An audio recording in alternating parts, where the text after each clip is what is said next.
We have a lot to get to, and we do not want to waste any time, so let's bring out the former president of the United States, the Republican nominee for president, former President Donald Trump.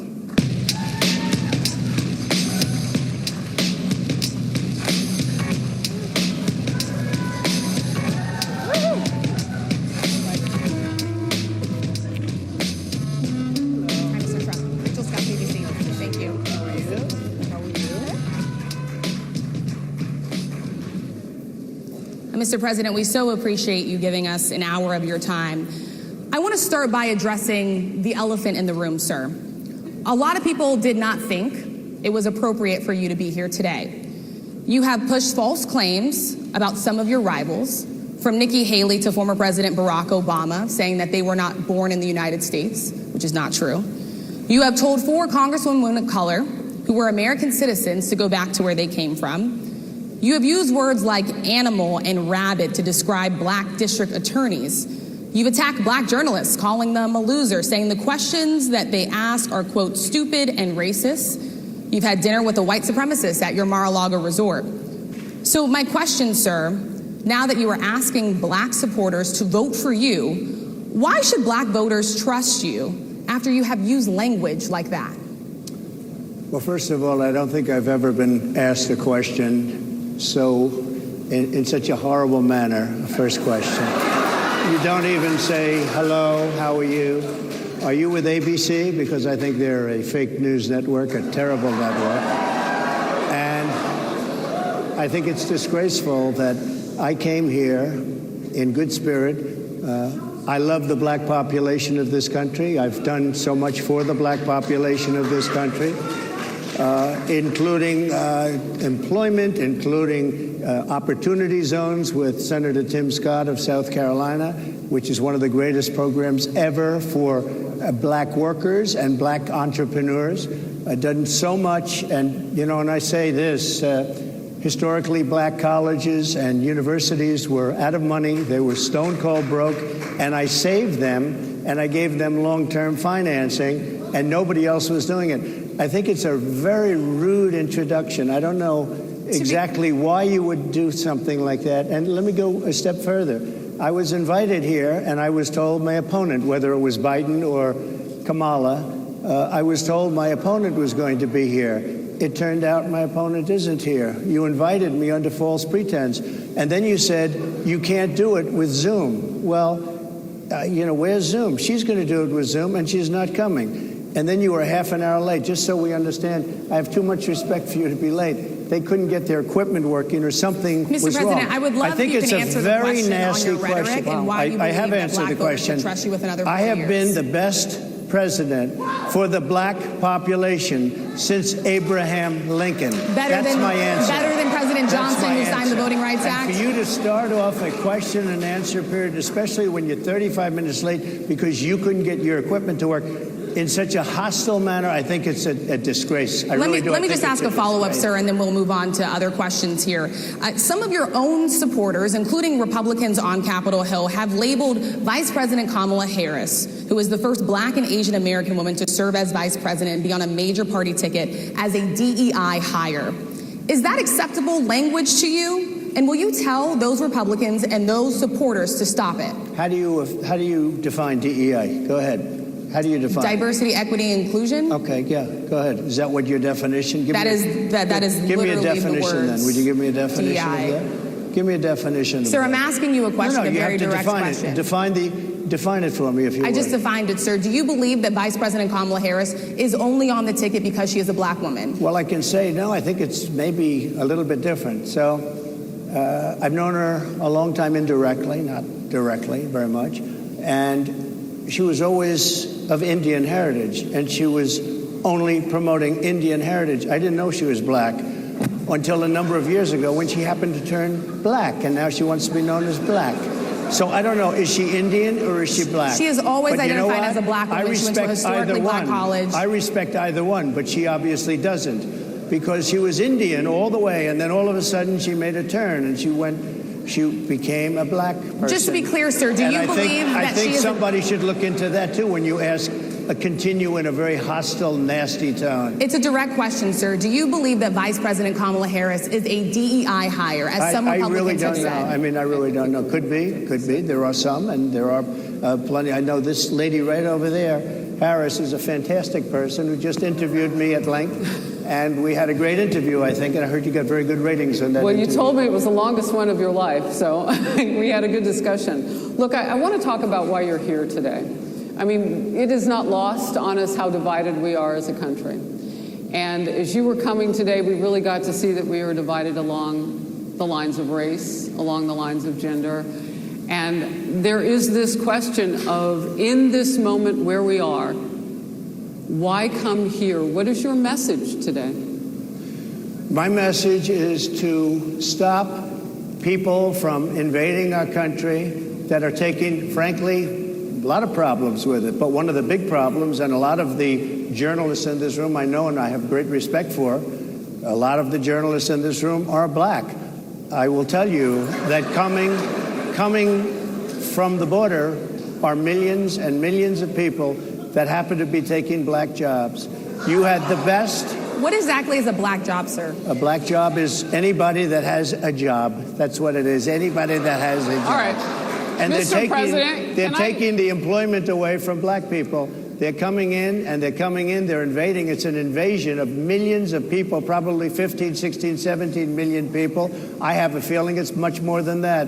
And everybody's been seeing what's happened. The first group of people, the black population, is affected most by that, and Kamala is allowing it to happen. She's the border czar. She's the worst border czar in the history of the world. There's never been a border czar like this. She's never even essentially been. She said she was there once, but not the right part of the border. So she was a border czar. She's done a horrible job. These people are coming into our country, and they're taking black jobs and Hispanic jobs, and frankly, they're taking union jobs. Unions are being very badly affected by all of the millions of people that are pouring into our country. And one thing, as we discussed, many of these people are coming in from mental institutions, from prisons, from jails. They're gang members in other countries. Other countries are setting loose their prisoners. They're opening up their prisons and their mental institutions, and they're taking their bad people, drug dealers, gang members, and they're bringing them into the United States. And by the way, their crime rate is going down, and our crime rate is going to be a disaster. Mr. President, I want to get into how you address some of the issues with black communities. And I say that plural because we live in communities of color that are different. We're not all the same. We don't vote the same. We don't think the same. True. It's not monolithic. So as you come here today, I want to talk about something that bursts. And this is the weight of the inflation on this country right now. The nonprofit Money Management International recently released data from its mid-year analysis that we have found a 52% rise in people who are seeking counseling for being in credit debt. They're paying for food that is sky high on their credit cards, and now they can't pay that off. The credit counseling nonprofit MMI, as I said, is saying now that they've seen surges that they haven't seen since we were in a pandemic of people in financial trouble. Much of that falls on the shoulders of single moms, single black moms. When you look statistically, how do you turn it around? What's your plan for the black community when it comes to money? So, first of all, it's very hard to hear you for whatever reason because of the fact that they have bad equipment, because I guess, this woman was unable to get the right equipment. But it's very hard for me to hear you, but I can hear every other word. It's very difficult, actually. But so I don't know if they can fix it or do something with it, but I'll do the best I can with it. The inflation is absolutely destroying our middle class, our working class, virtually every class. Inflation is a disaster in our country. Inflation is a country buster. It breaks every country. And we had, in my opinion, the worst inflation we've had. They say it's 58 years, but I think it's much more than that. It's been devastating. And if you just take a look at a lot of things they don't include, like interest rates. Interest rates went from 2.4% to 10%, and you can't get the money.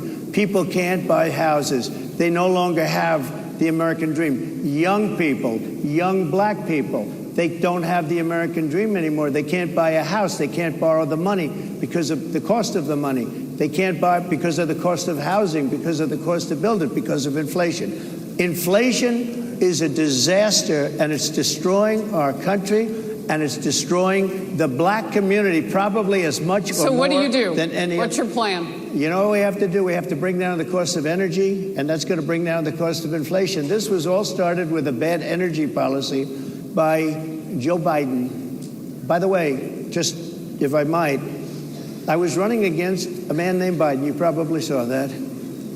And he was losing very badly in the polls, and then he had a rather bad debate. I would say it was a bad debate. I would say it was one of the worst debates in history. And his poll numbers crashed. And instead of saying, you know, let's keep going and maybe something happens the other way, they said, oh, we're going to replace him. Let's just replace him. That's like you're in a fight, a prize fighter's in a fight. He's not doing what you say, let's bring in another fighter.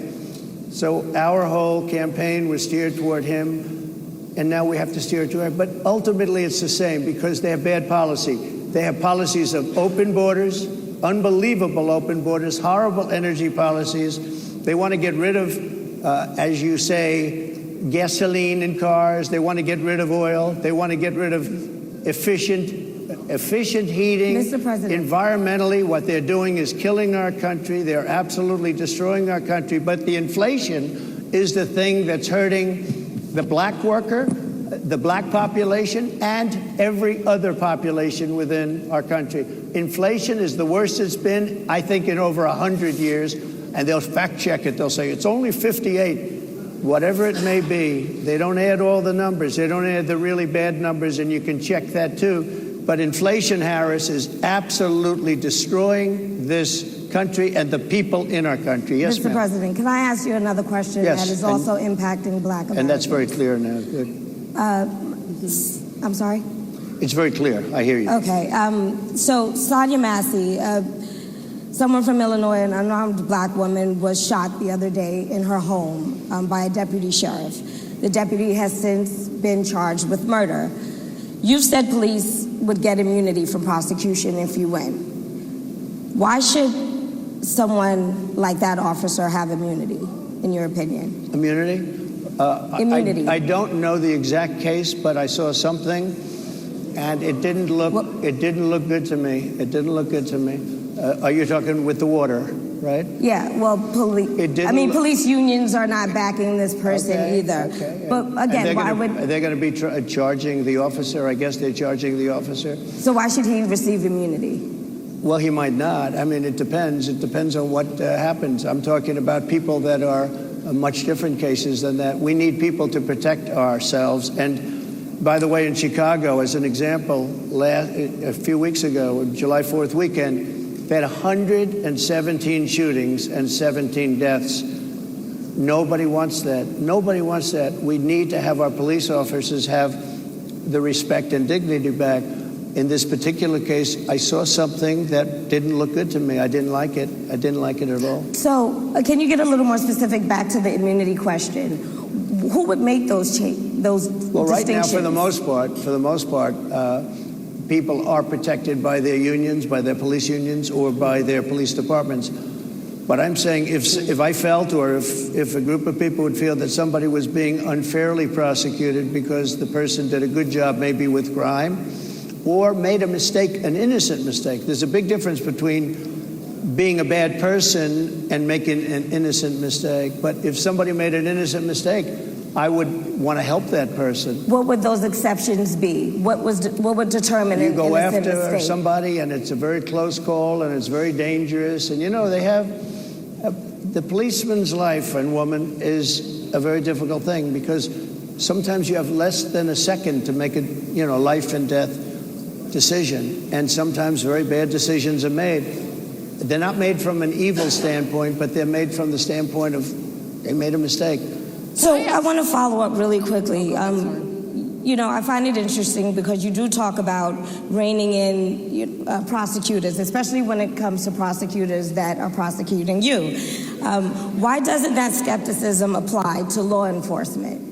Well, I've been prosecuted because I'm a political opponent of two people that have weaponized our justice system. I've been prosecuted. I just won the big case in Florida. Everyone said that was the biggest case. That was the most difficult case. and I just won it. Now, Biden has a similar case, except much worse. I was protected under the Presidential Records Act. Biden wasn't, because he wasn't president at the time, and he had 50 years worth of documents, and they ruled that he was incompetent, and therefore he shouldn't stand trial. And I said, isn't that something? He's incompetent, and he can't stand trial, and yet he can be president. Isn't that nice? Mr. President, but they released him on the basis that he was incompetent. They said he had no memory, and he was a nice old guy, but he had no memory, and therefore we're not going to prosecute him. I won the case, and it got very little publicity. I didn't notice ABC doing any publicity on it, George. We covered you extensively, sir. I'd love to move over on to different topics. I didn't notice you do any publicity on it at all. I won the case, the biggest case. This is an attack on a political opponent. I have another one where I have a hostile judge. We have you for a limited time, sir. I'd love to move on to different topics. Excuse you. You're the one that held me up at 35 minutes, just so you understand. If we can move on now to the state of the race, sir, I want to get back to the campaign. Senator J.D. Vance is your running mate. He's had a lot of controversy lately, and I want to read you a few things that he has said in the past. He said the Democrats running the country are a bunch of childless cat ladies who are miserable at their own lives and the choices they've made, and so they want to make the rest of the country miserable too. He's not talking here about how great it is to be a parent. He's attacking what he says are the choices people are making to not have children. Did you know that he had these views about people who do not have children before you picked him to be your running mate, and do you agree with him? No, I know this. He is very family-oriented, and he thinks family is a great thing. That doesn't mean he thinks that if you don't have a family, it's not. I know people with families. I know people with great families. I know people with very troubled families. And I also know people with no families. They didn't meet the right person. Things happen. You go through life, you don't meet the right person. But he's not just talking about families here. He also says that people that don't have children should get less votes than those that do. I'm just speaking for myself. Is that your campaign I think position? I'm speaking for him, too. He strongly believes in family.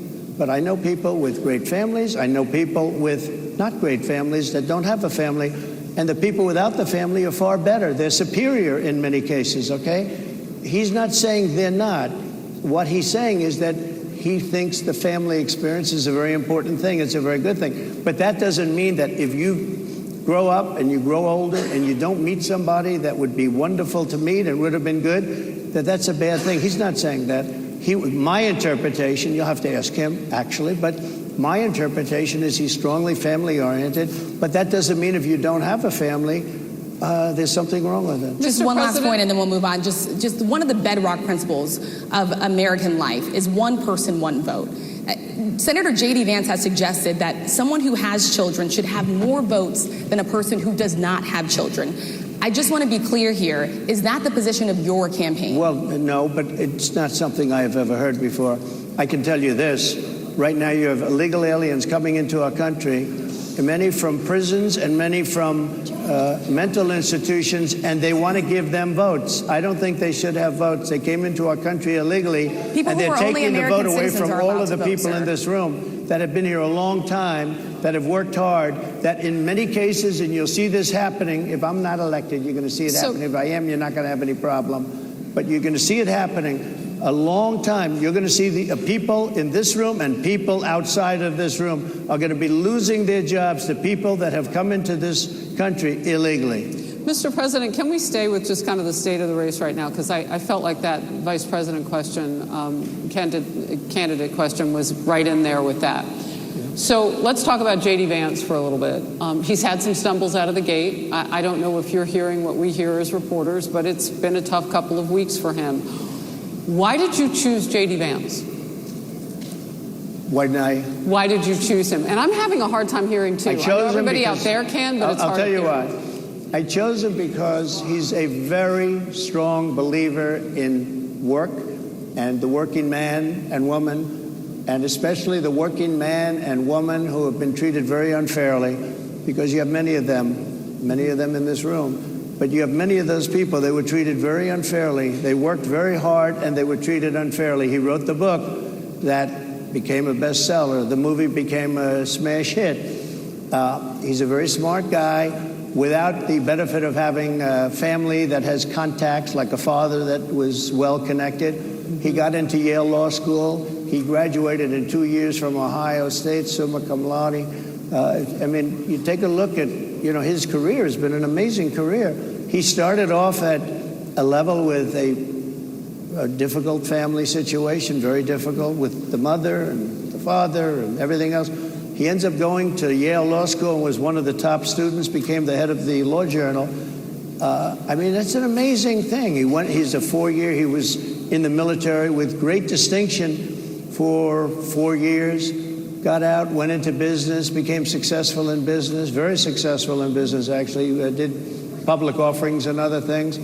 And I have to believe in that. I mean, he's somebody that was born in a rough situation. Most of the people know that situation because it was very well documented in his book. And I have a lot of respect for somebody that can get into Yale and become one of the best students in Yale, that meets a young woman at Yale who was also outstanding, and they get married, they have a beautiful family. But he had he's made himself an amazing life. He then goes to Ohio, lives in Ohio, and he had my endorsement. That helped. But he wins the Senate. He becomes a United States Senator. So he's a United States Senator. So Harris, like I respect you for your success, I respect people for their success. The reason I asked the question is because the last time you and I sat and talked was the day that you were shot. We'd been together for much of that day. You left to go to Butler, Pennsylvania, and we didn't know what was next. Yeah. And 2 days after that... I cannot understand. Your microphone I know, is so it is muffled. really hard for me to understand it's just, you too. I can understand you perfectly. Because she's closer. I can understand you. I'm happy to hear that, sir. But I can't really understand, Harris. I have a few more questions. Because of the distance, and the mics are really in lousy shape, but I cannot understand So, Are you asking a question? what you're saying. So what I wanted to say was the last time we spoke, you said some words that were prophetic because I asked you who you wanted to choose for vice president. Yeah. And you said normally it really wouldn't matter what they would bring. You choose somebody that you think has a future, that sort of thing. But you said these words 3.5 hours before an attempted assassination on your life. You told me that bad things happen, Harris. And that's why this decision is important this time. Bad things happen. You said it twice. When you look at J.D. Vance, is he ready on day one? Does he what? Ready on day one, if he has to be. I've always had great respect for him, and for the other candidates too. But I will say this, and I think this is well documented. Historically, the vice president, in terms of the election, does not have any impact. I mean, virtually no impact. You have 2 or 3 days where there's a lot of commotion as to who, like you're having it on the Democrat side, who it's going to be. And then that dies down, and it's all about the presidential pick. Virtually never has it mattered. Maybe Lyndon Johnson mattered for different reasons of what we're talking about, not for vote reasons, but for political reasons, other political reasons. But historically, the choice of a vice president makes no difference. You're voting for the president, and you can have a vice president who's outstanding in every way, and I think J.D. is. I think that all of them would have been. But you're not voting that way. You're voting for the president. You're voting for me. If you like me, I'm going to win. If you don't like me, I'm not going to win. I'm going to get my J.D. Vance question in. J.D. Vance? I'm going to get my J.D. Vance question Sure. in. To your point and to Rachel's point, he, has a lot of opinions about childless women like myself or divorced people like yourself. Do you think, well, I mean, my point is here. But at least it was said in a friendly manner. My point is, do you think the Republican Party is getting a little bit too judgy about people's lives when you think about abortion or when you think about what J.D. Vance is saying? I don't think, look, I think that the Democrat Party is really the one that has the problem. I think they're radical on abortion because they're allowing abortion in the 9th month. They're allowing the But death. I think it's they're about allowing freedom, the right? death of a baby after the baby is born, based on Sir, the that governor is of illegal in Virginia. every state in the country. Based on the governor of Virginia, Executing a they're baby in allowing the every death state of in the the country baby is illegal. after it's born. It's They're a allowing crime. abortions in the 8th and 9th month. Well, of Democrats pregnancy. have denied I think they're right. that. And I think the Republican Party is actually much less. I think I've made them much less radical, perhaps. But the Republican Party, what we're doing is bringing it back to the states where everybody wanted it. Democrats, Republicans, liberals, conservatives, everybody wanted abortion brought back. They didn't want Roe v. Wade in the federal government. They wanted it, everybody But the wanted majority it of back. Americans oppose Excuse Roe me. v. Wade being overturned. They Multiple don't know polls have about showed that, this. sir. Right now, they're voting. It brought it back to the states. Now, I happen to believe in the three exceptions. Ronald Reagan believed with rape, incest, life of the mother. I do. I think most people do. I think most Republicans do also. But if you take a look, right now they're doing, it's an amazing thing, out of the federal government, it's in states, and people are voting. And I will say, Ohio is, let's call it a more liberal version, has been approved. Kansas, the same thing, a little bit surprising to a lot of people. But the people are now voting, and it's taking this issue that's been going on for 52 years and has torn our country apart, and it's giving it to the people to vote on. And they're voting. And many states have already voted. Others are in the process of voting. And it's bringing it back to the people and a vote of the people. And it's not at all radical. And again, you have to follow your heart. I happen to believe in the three exceptions. Most people believe in the three exceptions. Most Republicans believe in the exceptions. But they don't want to see an abortion in the 9th month or the 8th month. Almost everybody agrees to that. And they certainly don't want to see, in the case of the governor of Virginia, the former governor, I might add, who said, we set the baby aside and then we decide what to do. Meaning, what do? We execute the baby. That's a radical, horrible position. And some people want that. I don't want it. Most people don't. Thank you. Can I just pivot really quickly to another question about, you brought up health, Harris. You're an active man. We see you golfing all the time. But if you win, you'll still be president at 82, No. which is older than Biden is right now. But not mentally. Look, mentally. Here's the question. He's shot. But most people, Would you consider? most people, I know many people in their 80s and their 90s that are in great shape. Some of our greatest leaders. You look at throughout the world history, the greatest leaders, some of the greatest leaders in the world were in their 80s. But here's the question. Would you consider stepping down if you felt that your health was declining? Or would you? Oh, absolutely. And who would I think I'd know. How would you make that decision? I think I'd know. Look, if I came onto a stage like this and I got treated so rudely as this woman treated Oh my me, goodness. and I'm fine with it because she was very rude, sir. Very rude. That wasn't a question. She didn't ask me a question. She gave a statement. That wasn't a question. I repeated your answer the statement, sir, question. actually. You said you would. You would Oh, make that absolutely. decision If I to step thought down. that I was failing in some way, I want people to be sharp. I'll go a step further. I want anybody running for president to take an aptitude test, to take a cognitive test. I think it's a great idea. And I took 2 of them and I aced them. Well, I took 2 of them. But let me ask you. Yeah. I would like to have people running for president, and I don't mean because they're 75 or 85. I think anybody running, I'd like to do it. People say it's not constitutional. I would like to have something passed where you can do it. I think we should know. I mean, I've watched what's happened in the last couple of years under this gentleman, and our country is a mess. We have inflation. We have the millions of people falling in. We have Afghanistan, which was the worst, most embarrassing moment in the history of our country. What he has done to our country, and her too, what they've done to our country, she has been a horrible vice president. She's considered the worst vice president in the history of our country. Don't mean to interrupt you, but would you consider taking the cognitive test? Mr. President. I would love to and do make it public. Well, I've already taken 2 of them, but I'll do it again. Mr. President, how do you intend to... I suggested, Harris, that let's take one. I said, Joe and I will go and take a cognitive test. Now, I'd do it with her, too. I would do it with her also. You know what? She failed her law exam. She didn't pass her law exam, so maybe she wouldn't pass the cognitive test. Mr. President, Are you saying she wouldn't pass? Just to be clear, I'm just giving you the facts. to be clear, you don't think Harris? how do you intend? She didn't pass her bar exam, and she didn't think she would pass it, and she didn't think she was going to ever pass it. And I don't know what happened. Maybe she passed it. She did pass it. There's a man over here. I think he must work. Mr. President, I would love to ask you about January 6th. You've called yourself the candidate of law and order. When Time Magazine asked you if you would consider pardoning all the rioters, you said, yes, absolutely. Sure. You called them patriots.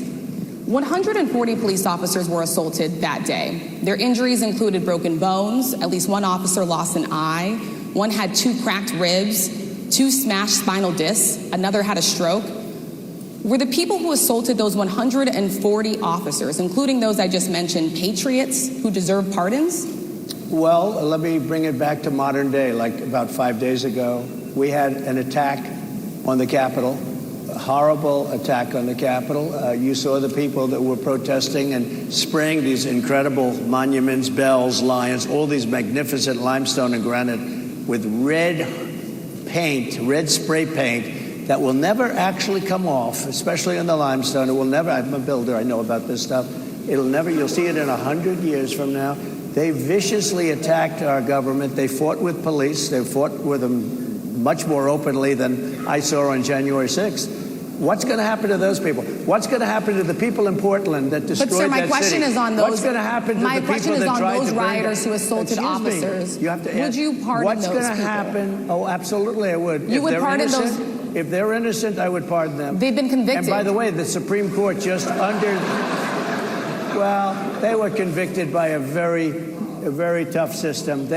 How come the people that tried to burn down Minneapolis, how come the people that took over a large percentage of Seattle, how come nothing happened to them? How come the people sir, we're talking about people that were seen beating No. officers with flagpoles, dragging them down the stairs. They're on video. Have you seen that video, sir? Oh, really? Well, you would pardon those rioters? They shot a young lady in the face who was protesting. They shot her in the face. You know, nobody died that day. You do know that. But people died in Seattle. Nobody died, but people died in Minneapolis. You know, people died in Minneapolis.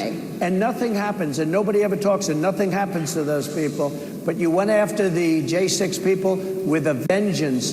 And I'll tell you what about the cops that were, and I'm all for the police, as you know, but what about the police that are ushering everybody into the Capitol? Go in. What about that? Look, nothing is perfect in life. But you have people from Minneapolis, you have people just from 5 days ago in Washington, D.C. They were having fistfights and fighting with the police. They were spraying and destroying. They were desecrating our monuments in Washington, D.C. 5 days ago, and nothing happened to them. And you can't have two systems of justice. That's why they went after me as a political opponent, because they felt they couldn't win without doing that. And we're going to win our cases, and we're going to be vindicated. But I have to spend a lot of time on that and money. That's what they want. After the election, they won't care. Although in my case, I think they probably will, because the hatred is pretty deep. But I'll tell you, they went after me as a political opponent. That's never happened in our country before, and it sets a terrible, terrible precedent. What do you do on day one if you win? What's your first thing? What do? I close the border. And I do two things, because I can do a lot of things simultaneously. I close the border. We don't want people coming in. We want people to come in, Harris, but they have to be vetted. They have to be checked. They have to come in legally. We want people. I want people to come into our country, but they have to be vetted. They have to be checked. So when you say, what do? That, and I drill, baby, drill. I bring energy way down. I bring interest rates down. I bring inflation way down, so people can buy bacon again, so people can buy a ham sandwich again, so that people can go to a restaurant and afford it. Because right now, people can't buy food. Your grocery bills are up 40, 50, 60%, right? She's agreeing to me. Oh, she's agreeing. Thank you. I like you very much. Mr. President, I think we are. But it's true. Your grocery bills are up. And then they're mandating that you buy an all-electric car. You know, Elon Musk endorsed me, and he's a friend of mine. He's a good guy. He's a smart guy. But I'm against everybody having an electric car, okay? I'm very much against that. You have to be able to, if you want a hybrid or if you want a gasoline-propelled car.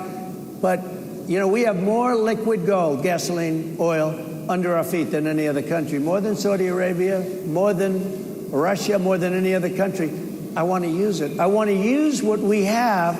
I want to bring down prices, bring down costs, and I also have to stop the invasion. And remember, they're taking your jobs. These people coming in are taking your jobs. Project 2025. I think we have to leave it there by the Trump team. All right. So leave it. Well, that is the last word. Thank you so much, Mr. Trump, for coming today and joining us.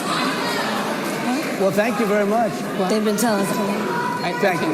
Thank you, everybody, very much. Great Thank honor. you, Mr. President. Thank you. NABJ will email about details regarding the conversation with Vice President. We have been listening to a heated discussion at certain moments. Former President Donald Trump taking the stage at the National Association of Black Journalists Convention, having a discussion with three journalists. Again, at times heated, especially at the very top. The president seeming to get personal with Rachel Scott of ABC News, calling her disgraceful. There were jeers in the crowd when he went on a rant, clearly upset about a question that she asked him. I think most notably, he also got personal with attacks against Vice President Kamala Harris. And I think one of the big headlines that's going to come from this is a description of her that he used when he was asked if she was a DEI hire, which is a claim that many of his acolytes on Capitol Hill and elsewhere have made. He said that the vice president used to be Indian and turned black. He said, quote, "Is she Indian or black? Somebody should look into that." He also went after her for failing a law exam, saying that she may not pass a cognitive test based on that. Also, a variety of falsehoods from the former president on things from immigration to abortion. A lot to dig into based on those remarks. And there was quite a lot of fact-checking that was happening in real time from those journalists who were asking questions of him. But it really was the first question out of the gate. And I want to bring in Sarah Seidner, who was there in the room. We could hear a lot of the reaction, Sarah, on microphone there. I know it's probably even more pronounced in person, but it was Rachel Scott's question, which was a fair one and an accurate one, where she said to former President Trump, "You have made false claims about former President Obama. You have attacked congresswomen of color, black DAs, black journalists. You had dinner with a white supremacist. Now that you are asking black supporters to vote for you, why should they trust you?" And he went on to say, "I don't think I've ever been asked, I guess, a question like that in such a horrible manner." And then he attacked her and her news organization. Yeah. His response was the reason why this question has been asked. Because when a tough question like that is asked, his response is to attack the person who's questioning him. And that's exactly what happened in front of this crowd here. And then it devolved from there. From that question, every time that Rachel asked him another question that, was pointed or talked about some of the things that he had said, his response was to attack her. So, look, this went off the rails at the very beginning, but those questions are questions that folks in the black community do have as to whether or not they should be able to trust Donald Trump with some of the things he has said about, for example, President Obama, questioning whether or not he was actually born in America when he was born in Hawaii very clearly, and making that same question to some other members of Congress as well, people of color.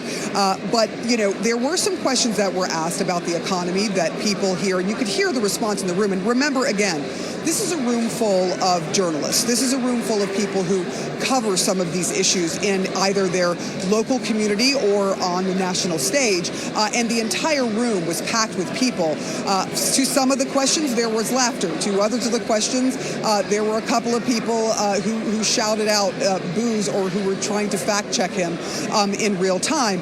There was a lot of meandering on the part of Donald Trump, and he was asked a lot of questions. He was asked questions about January 6th and whether or not he thinks that those who took part in attacking the 140 police officers who were injured should be pardoned, because he has mentioned that he would pardon some of the the folks that are involved with the Capitol attack. And it was interesting, his response. In some ways, he said, well, I don't really see that. He tried to pivot to other things, like what happened in Minneapolis and the protests in Portland. And so a lot of the time, he wasn't answering the question, but he was asked several questions over and over and over again. And I think the one that landed, that he was happy with his answer, it was one asked by Harris Faulkner, who was with Fox News, news when it comes to the economy and the fact that people are suffering because of high inflation, although inflation has started to drop and the economy by all economic indicators has done better. People are still having a hard time with buying houses, buying groceries, and the like. But this did go off the rails. There's no other way to say it. His attacks on the journalists, asking the question, what did not go over well with this crowd, as you might imagine. It was a room full of journalists. But people did listen intently to try to understand what his answers were to some of the questions that directly affect the black community. Brianna. Sarah, please stand by. I just want to point out the White House has responded to the comments from former President Trump directed toward Vice President Kamala Harris. Karine Jean-Pierre from the podium at the White House saying that his comments are repulsive, insulting, adding, quote, "She is the Vice President of the United States. We have to put some respect on her name, period." I want to go to CNN's Kristen Holmes, who follows the Trump campaign closely. She's in Harrisburg, Pennsylvania, where the former president is headed to an event later today. Kristen, shortly before this event started, you were sharing with us that part of the strategy for Trump going to the National Association of Black Journalists was to put the focus back on him. There was a feeling that the vice president sucked up a lot of attention over the last few weeks since President Biden dropped out of the race, and he wanted to recapture the headlines. From that perspective, given some of the remarks that he's made, it seems like it's mission accomplished for him.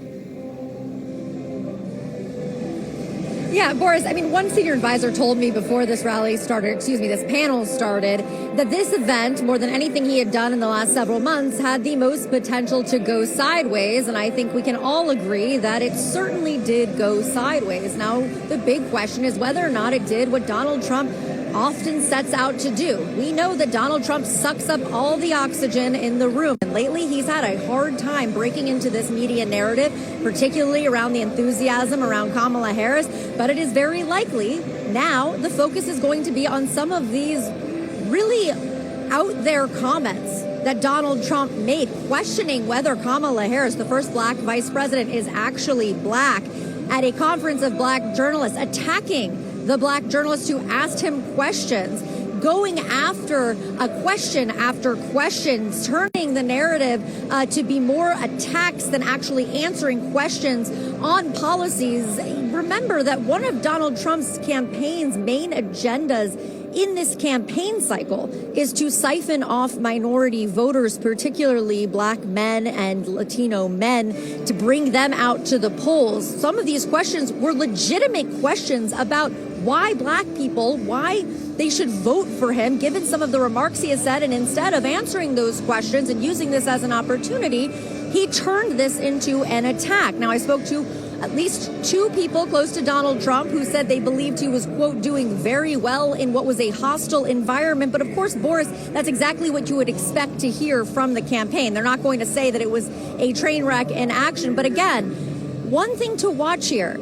Does this do what Donald Trump has needed to have happen for the last several weeks, which is take control of the media narrative and put him front and center? Remember, there is a belief among people close to the former president that no publicity is bad publicity. So we'll take a look and see how this actually plays out. But I think it is fair to say that, as that senior advisor said, this went sideways, and it went sideways pretty quickly. Yeah, Right immediately, Kristen. Thank you so much for that. Sure, Michael Singleton watched the whole thing with us here in studio. Ooh, Would boy. you have advised, if you were an advisor to the former president, that he do this? No, I would not have. I think the appeals that are going to be necessary here, you know, we talked about Latino men, black men during the break, one of the breaks, and I was sharing that some of them that I've talked with, I did a series of focus groups with black men. I'm doing more. I'm just curious to see those who are interested in potentially voting for him. Why? What's the thought process behind it? And as I've been texting with some of them, as the DEI comments have come out, quite a few of them are just like, you know, I don't know if I would vote for her, but I don't like this. And if it continues, I'm probably not going to vote for him. And so whatever gains the former president appears to have made mathematically, you need to be careful with this crap. That's just the only way to say this. You know, she's Indian, she's black, her father's Jamaican, she's black. As far as every black person in America is concerned, she is black. We consider Kamala Harris to be one of us because she is one of us. The woman went to Howard University, Attorney General for the largest state in the country. You can have whatever differences you want with the vice president. That's fine. Most black people out there are going to say, all right, you got differences? We'll hear the differences. Now, we might disagree, but let's have that conversation. But to question the vice president's ethnicity, I mean, I can't even say what I really want to say about this, but I just think this was a calculating mistake, and I would not have advised that. Because it's a coarse. Oh well, because I can't, because it's television, and it's words that I probably shouldn't use on live television. Okay, it is. got it. It is. All right. So this just wasn't good. Were there some good moments for him on the economy? Sure, with Harris and Katia, she asked some very pointed, good questions. But overall, I just don't see what the net gain here was. And I think a lot of black people will watch this appearance, and then they will point to the former president and they will point to the Republican Party and say, this is exactly why we will never give you all the majority of our support.